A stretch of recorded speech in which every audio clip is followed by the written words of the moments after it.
Heard news about getting picked up for second season yet, or what's the We're getting lots of great fan comments, and that's, I know I'm reading them. I'm hoping all the executives at YouTube are reading them. Yeah. Can you talk about jumping back into the Jumper universe and what that's meant to you? Yeah, because Jumper, it's the one film of mine that I felt like I didn't get exactly right. Actually, there's two films. Fair Game, with Sean Penn, I made some changes in exchange for him promoting the movie, and then he didn't promote it. So I've actually gone back and put that back to how I originally had it, and Lionsgate's going to re-release that. Oh, nice. So I really don't like to leave anything unfinished. They're not in the best possible state, and I felt like Jumper just didn't quite get it right, and I had this amazing opportunity with YouTube to go back in and do the sequel novel and get it right, which is great conceptually, but then when you're actually given the opportunity to do it, it's terrifying for a moment, because you're like, what if I mess it up again, right? Because it's still me, like maybe I was the link. And then we started casting for it, and Maddie came in and was not at all who I had envisioned the heroine being in the show. That's my favorite thing that he says in interviews. Well, and we finished the auditions, and Gene Klein and Dave Bartis are over there, my producing partners, and I are talking, and we're like, oh my God, you just could tell somebody just came in who's just lit up the room, and you're like, she's going to capture people's hearts around the world. And I was like, but she's the wrong person for this character. And Dave and Gene are like, but she's a huge star.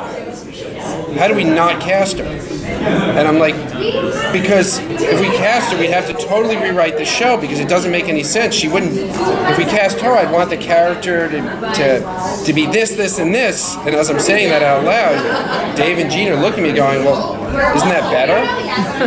And I was like, actually, yeah, it would be better. So we actually totally reconceived the whole show around Maddie. And that's the moment where suddenly it was like, oh, actually, now I am going to get Jumper right. Because that's what had to happen. Now, Maddie, did you know this story beforehand? Or did that add pressure to you? The first time I heard this story was like when we did like the first round of press months ago, and I was like, if I had known any of that, I was already having a panic attack for like, I don't know, a month waiting to hear if I got the part. When I heard I got the part, I sobbed. I sobbed so much.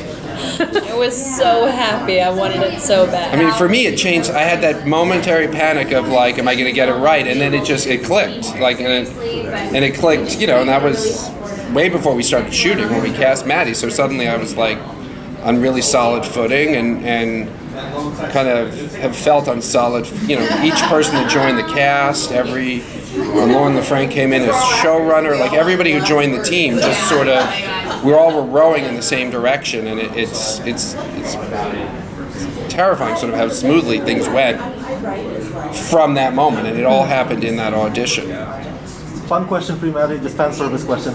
If you can teleport to anywhere in the world, where would you go? That is such a fun question. I don't know. South Africa. Oh, any particular reason? Because the flight is so long. Because the flight is really long. My husband's family lives in South Africa, and I really like his family. Back and forth. I'm going to send this interview to his parents and be like, love you guys. Brownie points. Thank you, Maddie. So what was it then that you were so passionate about that you wanted to be involved? From the very beginning, I really loved Henry. There's this physicality to Henry that is different from the way that I stand and walk in my life. She's this very wide stance, and she walks very heavy in the foot, and it's a little bit hunched over. and it's introverted but very, very strong, which is, I think, something that's very individual to her, and I loved that. I loved getting into that sort of physicality, and I just loved Henry. I loved Henry from the very beginning, and I wanted so badly to be able to play her because I loved her, which is why I cried so hard. But I was saying, she brought, like, her conception of Henry was different than what I had been thinking Henry was. Oh my god, Henry used to be a skateboarder. Do you know I took lessons? And he was like, the guy that taught me was like, he was like, I mean, good luck, but no. Let me give you a bicycle. There's a lot that happens to Henry at the end in the last episode. Which one do you think will have the biggest impact on her moving forward? I haven't gotten that question yet. What thing that happens in the last episode will have the biggest impact? I think things with Cleo are left really up in the air. We don't know what happens with Cleo. Also, her connection to her dad, and we really see the world expanding in the last episode, so I think it leaves us with a lot of places to go. Obviously, I don't write or produce the show, but I'm excited to be a part of it if we get a season 2.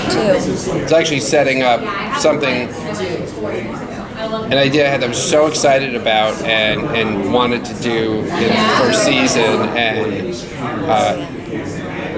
which I really hope we get a second season, because we sort of said we need to hold this for season 2, because we didn't want to expand the world too quickly, because we wanted this to stay really character driven.